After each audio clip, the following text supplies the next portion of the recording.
je voudrais quand même revenir sur ce problème de gouvernance mondiale. Comme cela a été rappelé, le G20 c'est bien, mais il faudrait qu'on arrive à déterminer de quelle manière on met sur pied un G240 ou 250, enfin représentant le nombre de pays à travers la planète, et quelles sont les pondérations qui pèsent quoi pour tendre vers un système de gouvernance mondiale de manière à représenter l'intérêt général, et c'est en cela qu'il y aurait effectivement un vrai rôle de ce que l'on va appeler la puissance publique.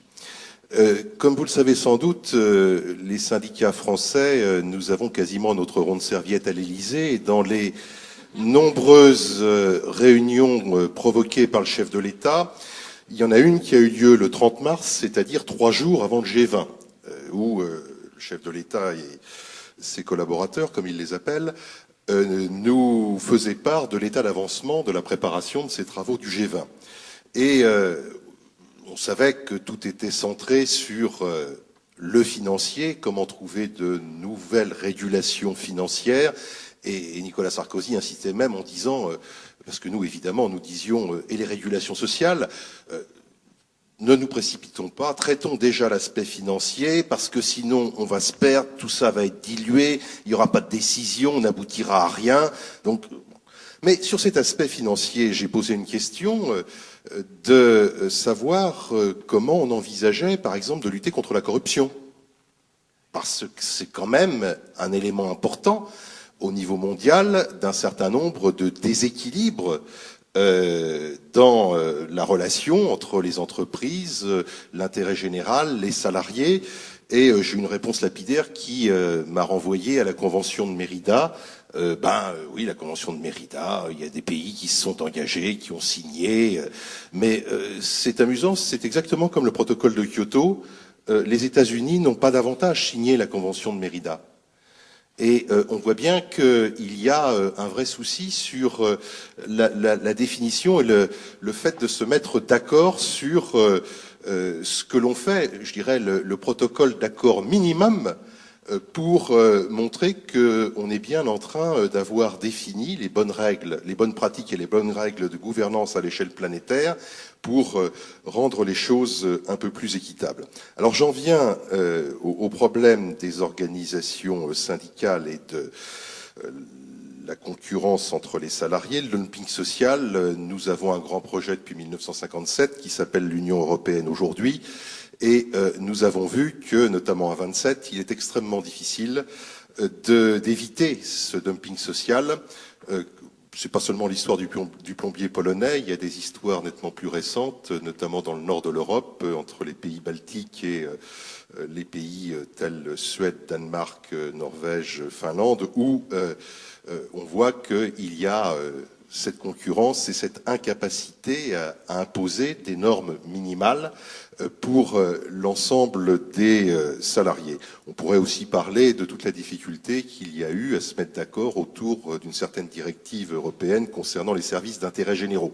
Mais en ce qui me concerne, ça fait très longtemps que je suis persuadé que le modèle idéal, ou à tout le moins mauvais, c'est le modèle allemand, dit de codétermination, où effectivement il y a un vrai débat sur ce que sont les intérêts des uns et des autres et comment on les harmonise.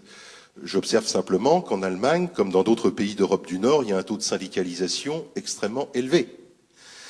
Ce système de codétermination, d'ailleurs, fait qu'il y a quelques entreprises bien connues, franco-allemandes, pas uniquement, mais où la France et l'Allemagne sont extrêmement représentées.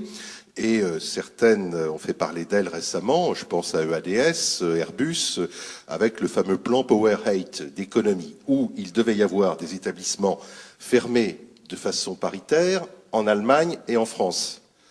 On ferme beaucoup plus vite un établissement en France qu'en Allemagne. Parce que précisément, en Allemagne, le débat est bien cerné, est bien posé. Chacun définit les limites à ne pas dépasser, et tout cela prend du temps. Nous, malgré le fait qu'on est toujours village gaulois en train de se taper dessus et devant les tribunaux, in fine, malheureusement, quand un actionnaire a décidé de fermer un site, ça va extrêmement vite. Donc on voit bien, on en revient au problème de la représentation des salariés dans notre pays et de leur capacité à s'organiser, et on extrapole évidemment à l'échelle européenne et à l'échelle mondiale, pour lutter contre ces concurrences forcément déloyales, parce qu'on n'a pas les mêmes niveaux de vie, les mêmes niveaux de protection sociale, ça passe par effectivement une capacité à définir dans quelles conditions on renforce la capacité des salariés à se défendre. Parce que vous avez parlé des États-Unis, le projet de M. Obama est très intéressant pour renforcer les droits des salariés.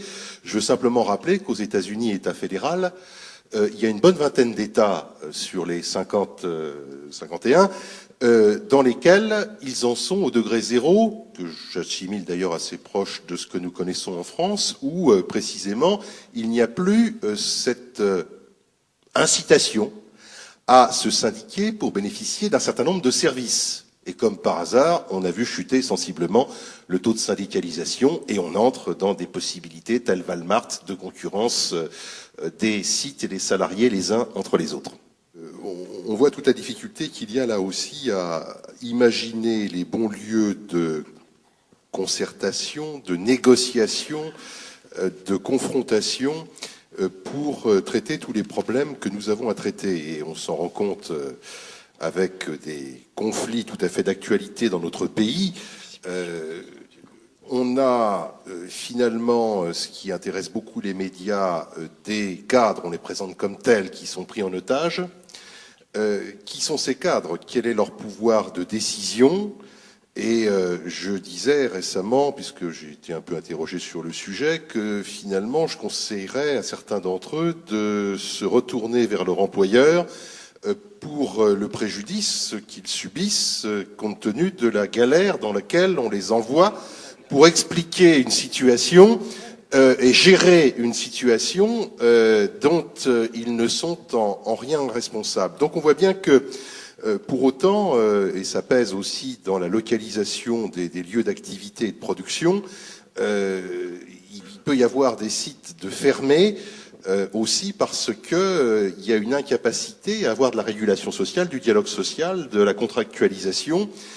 Mais pour autant, c'est bien sur le terrain que ça se passe et c'est bien là qu'il peut y avoir des lieux d'affrontement particulièrement virils parce que ce ne sont pas dans les assemblées générales des actionnaires, même s'il y a une diversité de représentation, y compris de salariés actionnaires, que d'autant plus qu'en général ça se tient dans la ville dans laquelle se trouve le siège social, souvent pour des raisons fiscales, pas uniquement, mais bon.